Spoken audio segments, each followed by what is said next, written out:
رسول پاک صلی اللہ علیہ وسلم احساس والے نبی ہیں، اور احساس حضور نے امت کا کیا، احساس والی زندگی گزاری، ہر لمحہ محبوب پریشان رہے۔ یہ تھوڑا عرصہ پہلے ڈاکٹر ہارون صاحب مسلمان ہوئے ہیں، اور ابھی انہوں نے 2-3 کتابوں کا انگریزی میں ترجمہ کیا ہے، اور بھی کچھ کتابوں پہ وہ کام کر رہے ہیں۔ ہالینڈ کے رہنے والے ڈاکٹر صاحب ہیں۔ توجہ ہے میری بات پر آپ عزیزوں؟ ڈاکٹر صاحب کہتے ہیں کہ میں نے یہ سنا تھا کہ مسلمان دہشت گرد ہیں، یہ بم بلاسٹ کرتے ہیں۔ تو میں جہاں لفظ اسلام آتا تھا وہاں سے میں تھوڑا بچ جاتا تھا، پیچھے ہٹ جاتا تھا، لیکن میرے مزاج کے اندر یہ بات شامل تھی کہ میرے اندر اللہ نے بڑا انسانیت کا جذبہ رکھا ہوا تھا۔ تو میں ایک تنظیم قائم کر رہا تھا، میرا خیال تھا کہ ایک ایسی جماعت بناؤں کہ جو پوری دنیا کے اندر اسلام، توجہ ہے میرے عزیزوں کی؟ کہتے میرا خیال تھا ایسی جماعت قائم کروں کہ جو پوری دنیا میں لوگوں کی خدمت کرے، اور بغیر امتیاز کے کرے، اسلام والوں کی بھی اور غیر مسلموں کی بھی۔ لیکن مجھے بڑا دھچکا رہتا تھا کہ مسلمان سخت گیر قوم ہے۔ میں نے بہت ساری جماعتوں کا منشور اور دستور منگایا، اور میں نے کہا میں اپنی جماعت کا دستور لکھوں گا تو پہلے ذرا سارا میں مطالعہ کر لوں۔ ڈاکٹروں کا ٹیبل ہوتا ہے، اس کے اوپر شیشہ لگا ہوتا ہے، نیچے وہ جو چیز ضروری ہوتی ہے وہ رکھ لیتے۔ کہتے ایک مصر کے مولانا صاحب آئے ہوئے تھے ہالینڈ کے دورے پر، اچھی انگریزی جانتے تھے، تو کسی وجہ سے علیل ہو گئے۔ میرے پاس وہ آئے، اور انہوں نے دیکھا کہ میں انسانی حقوق پر کچھ لکھ رہا ہوں، کام کر رہا ہوں، تو وہ دیکھ کر کے مجھے کہنے لگے کہ ڈاکٹر صاحب آپ کوئی تنظیم قائم کر رہے ہیں؟ میں نے کہا ہاں۔ تو کہتے انہوں نے ہلکا سا ٹچ دیا، زور نہیں دیا، اور ویسے بھی جو ہلکی بات ہوتی ہے وہ ذرا دل میں جلدی بیٹھ جاتی ہے۔ کہتے ہیں ہلکا سا ٹچ دیا، کہنے لگے اگر کبھی موقع ملے تو میرے نبی پاک کی بھی سیرت پڑھ کے دیکھیں، بس ہلکی سی بات، اور وہ جملہ چھوڑ گئے۔ اعلیٰ حضرت فاضل بریلوی علیہ رحمہ نے لکھا ہے ضروری نہیں کہ تم جو کہہ رہے ہو وہ منوا کے اٹھو، لیکن میسج ضرور چھوڑ دیا کرو۔ جب انسان کے ذہن میں بات ہوتی ہے یہاں سٹاک ہوتا ہے جب بات کا، تو جب وہ کام کرنے لگتا ہے تو ایک دفعہ وہ بات سامنے ضرور آتی ہے۔ کہہ دیا کرو۔ انہوں نے کہہ دیا کہ ڈاکٹر صاحب ایک دفعہ حضور کی سیرت بھی پڑھ لیں۔ کہتے ہیں میرے ذہن میں بات بیٹھ گئی، مصروف آدمی تھا، زیادہ تو نہیں میں مطالعہ کر سکتا تھا، لیکن میں ایک دن 10 منٹ گھر میں ملے تھے تو میں کمپیوٹر پہ بیٹھا، اور میں نے کہا کہ انگریزی میں جو کتابیں حضور سید عالم صلی اللہ علیہ وسلم کی سیرت کی ہیں ان کو ذرا دیکھتا ہوں۔ تو فرماتے ہیں کہ میں نے نیٹ پہ سرچ کیا، پہلی حدیث آئی اور میں کلمہ پڑھ کے مسلمان ہو گیا۔ حدیث کہاں ہے؟ سبل الہدی والرشاد میں بھی ہے، کنز المال میں بھی ہے، مسند احمد میں بھی ہے، ابن اسحاق میں بھی ہے، ابن اشام میں بھی ہے، اور شاید سیرت کی تمام کتابوں میں آپ کو روایت مل جائے۔ نبی پاک صلی اللہ تعالی علیہ وسلم کی حدیث اور روایت کرتے ہیں حضرت سلمان فارسی رضی اللہ تعالیٰ عنہ، اور ساتھ ہیں سیدنا بلال حبشی رضی اللہ تعالیٰ عنہ۔ فرماتے ہیں ہم گھر سے نکلے، حضور نے فرمایا ذرا جلدی چلو ایک ضروری کام ہے۔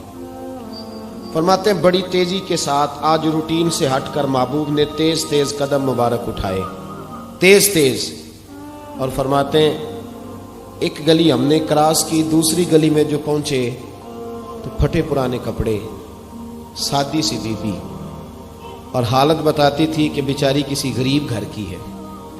وہ سڑک پہ کھڑی تھی اور رو رہی تھی۔ میرے کریم رسول نے فرمایا بلال اسے پوچھو کیا مسئلہ ہے، کیوں روتی ہے؟ تو حضرت سلمان عرض کرتے ہیں میں نے کہا حضور میں پوچھ لیتا ہوں، آپ جائیے، کام بڑا ضروری ہے جو نکلیں، میں معلومات کرتا ہوں۔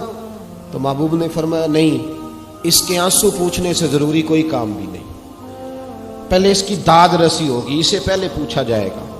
روتے نہیں رہتے لوگ گھروں میں، لوگ گزر نہیں جاتے چپ کر کے؟ کتنے لوگ تڑپتے، کون احساس کرتا ہے؟ نبی پاک سید عالم صلی اللہ علیہ وسلم رکے اور اس خاتون سے پوچھا کیا بات ہے؟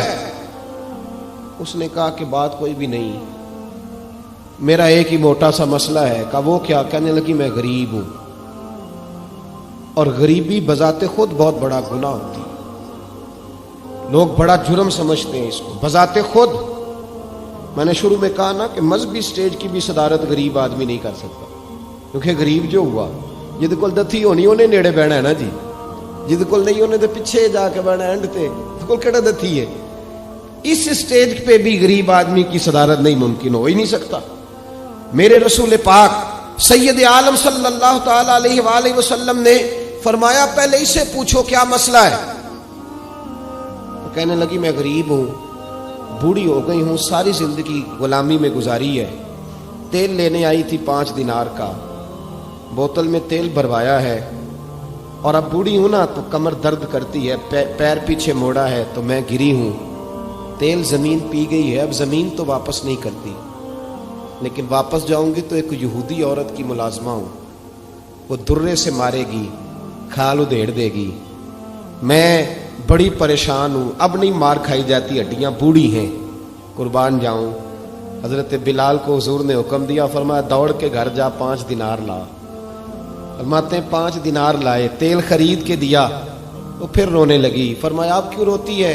اس نے کہا بتایا نا غریب ہوں، غریب کا جرم کوئی نہیں ہوتا، لیکن پیس دیا جاتا ہے، پھر بھی مار تو اب بھی پڑے گی، اب کیوں پڑے گی؟ تو عرض کرنے لگی محبوبہ مار اس لیے پڑے گی کہ دیر سے کیوں آئی ہے۔ تو میرے کریم رسول اور وہ بی بی حضور ابھی آئے ہیں مدینہ طیبہ، امام یوسف صالحی فرماتے ہیں ابھی آئے تھے حضور، سبل الہدی والرشاد کے مصنف کہتے ہیں ابھی آئے تھے نبی پاک، وہ جانتی بھی نہیں تھی۔ تو سید عالم صلی اللہ تعالی علیہ وسلم نے فرمایا اچھا مار پڑے گی؟ کہا ہاں۔ او بھائی کونسلر جو کل آپ کو کہہ رہا تھا نا میں آپ کا خادم ہوں، کونسلر بے گناہ، بلکہ ہمارے ایس ایچ او صاحب اگر چودھری پہ پرچہ آ جائے تو اس کو ٹیلی فون کر کے پوچھتے ہیں صاحب جی تہاڈے خلاف درخواست آئی ہے، کی کرنا ہے؟ تو غریب آدمی بیچارہ، اس کی غلطی یہ تھی کہ وہ غریب تھا تو اس نے ریڑھی لگا لی چوک میں، اس کو دبوچ کے لے گئے، تینوں پتہ نہیں اتنے نہیں کھلوئی دا، تو اس کے پاس کل انویسٹمنٹ ہی 5000 تھی، سارا لے گئے۔ پھر وہ کونسلر صاحب کے پاس چلا گیا، سر میرے نال چلے آجے ذرا میں تھانے جانا ہے۔ انہوں نے کہا گڈی کرائی آ، پیسے ہیں نہیں ایویں تھانے جائیدا ہے۔ اب وہ گاڑی لایا ہے، پتہ نہیں کہاں سے لایا ہے، تھانے پہنچا ہے، اور یہ ہے ہمارا حال کہ وہ ایس ایچ او بھی بیٹھا ہے کرسی پہ اور کونسلر بھی کرسی پہ بیٹھا اور وہ غریب پیروں میں بیٹھا ہے اور ہاتھ باندھ کے کہہ رہا میری ریڑھی دے چھڈو، میریاں 4 دھیاں نے تو میں شامی کھانا کھڑنا ہے۔ کدھر گیا امت کا وہ ذوق؟ ساری زندگی نعتیں سننے والوں بتاؤ تو صحیح نعت نے تاثیر کیا دی ہے روح کو؟ اگر ابھی بھی گھاڑی غریب کے پاس کھڑی نہیں ہوتی تو پھر کیا اثر ہوا ساری زندگی نعت سننے کا؟ میرے مصطفیٰ کریم سید عالم صلی اللہ تعالی علیہ وسلم نے فرمایا اس خاتون سے یہاں کونسلر ساتھ نہیں جاتا، کہتا ہے کر دیا ٹیلی فون، سویرے 9 بجے پہنچ جانا۔ پر کائنات کی سب سے معزز شخصیت حضرت سیدنا بلال حبشی رضی اللہ تعالیٰ عنہ فرماتے ہیں میرے نبی پاک نے فرمایا بی بی چل میں تیرے ساتھ چلتا ہوں، گویا اللہ کی ساری رحمتیں اس کے ساتھ ساتھ چلنے لگی۔ اور آگے آگے نہیں، ساری کتابیں پڑھ لو، وہ پھٹے پرانے کپڑوں والی بی بی آگے آگے اور اللہ کے کریم رسول پیچھے پیچھے، ساری گلیاں اس نے پھرائی، مدینے کی صحرا آ گیا۔ ایک دروازے پہ دستک دی، سے مالکن آئی، وہ بی بی بعد میں کہتی ہے میں بھی بڑی ڈاڈی تھی، طاقت ہی نہیں تھی میرے سامنے کو کھڑا ہو سکے، لیکن جب میں باہر نکلی تو میں نے نور کے حالے میں لپٹی ہوئی ایک عظیم ہستی کو دیکھا۔ فرماتے محبوب کے گورے چٹے رنگ کے اوپر کالی زلفیں اور محبوب پاک کی مقدس آنکھیں جب تک بات کرتے رہے نظریں زمین پہ جھکی رہی۔ شرم و حیا والے رسول نے بڑے میٹھے، بڑے دھیمے، بڑے خوبصورت لہجے میں کہا، بریلی کے امام فرماتے ہیں نیچی نظروں کی شرم و حیا پہ درود، بڑے دھیمے لہجے میں فرمایا تیری نوکرانی ہے تیری؟ عورت کہتی ہے میں تو حضور کے جلووں میں محو ہو گئی کہ سادگی میں اتنا حسن میں نے دیکھا ہی نہیں، تیری نوکرانی ہے؟ کہا ہاں۔ تو میرے محبوب نے فرمایا بیچاری کی غلطی کوئی نہیں، اسے مارنا نا، اس سے تیل گر گیا تھا، نیا خریدتے دیر ہو گئی، رو رہی تھی تو میں سفارش کرنے آیا ہوں۔ وہ خاتون کہتی ہے کسی کی نہیں مانی تھی، پر محبوب کے جملوں میں تاثیر اتنی تھی، ککھ سواد نہیں مشری اندر، اساں کھنڈا بھی چکھ ڈٹھیاں، انہاں ساریاں شیواں نالوں گلاں سجن دیاں مٹھیاں۔ فرماتے ہیں نبی پاک صلی اللہ تعالی علیہ وآلہ وسلم نے فرمایا کچھ نہ کہنا. کہنے لگی نہیں کہتی, میرا وعدہ رہا, کچھ نہیں کہوں گی. اب میرے حبیب نے پھر نظر اٹھائی اور اس غریبنی کی طرف دیکھا اور فرمایا تو اگر کہے تو میں جاؤں, تو اگر کہے تو میں خود بھیک دے, خود ہی کہے منگتے کا بھلا ہو, تو اگر کہے تو میں جاؤں. اس نے خراج پیش کیا تو چند آنسو گرائے. کہنے لگی محبوبہ جیسے بندہ نوازی. حضور نے رخ پھیرا, حضرت بلال کہتے میں پیچھے رہ گیا. میں پیچھے رہ گیا تو وہ دونوں بیبیاں دوڑ کے میرے پاس آئی. کہنے لگی بتا تو صحیح ہے کون, یہ بتا تو صحیح کون تھے. تو حضرت بلال کہنے لگی تم نہیں جانتے. جناب بلال فرمانے لگے یہی تو ہیں جنہیں اللہ نے سچا رسول بنا کے بھیجا ہے. بیبیاں دوڑ کے آئی. کہنے لگی محبوبہ دروازے تک آئے ہو تو خالی تو نہ لوٹاؤ, مہربانی فرماؤ ہمیں بھی کلمہ پڑھا دو. ڈاکٹر ہارون کہتے ہیں وہ بیبیاں وہاں کلمہ پڑھ رہی تھی اور میں حدیث پڑھ کے کلمہ پڑھ رہا تھا. بھائی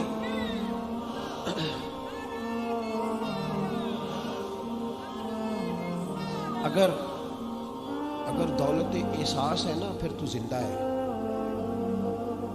جو زندہ ہوتا ہے اس میں لچک ہوتی ہے, جو مر جاتا ہے وہ اکڑ جاتا ہے. اگر زندگی ہے تو پھر احساس ہونا چاہیے. اگر تیرے اندر زندگی ہے تو پھر احساس ہے, اور اگر تیرے اندر احساس نہیں رہا نا تو پھر زندگی زندہ دلی کا نام.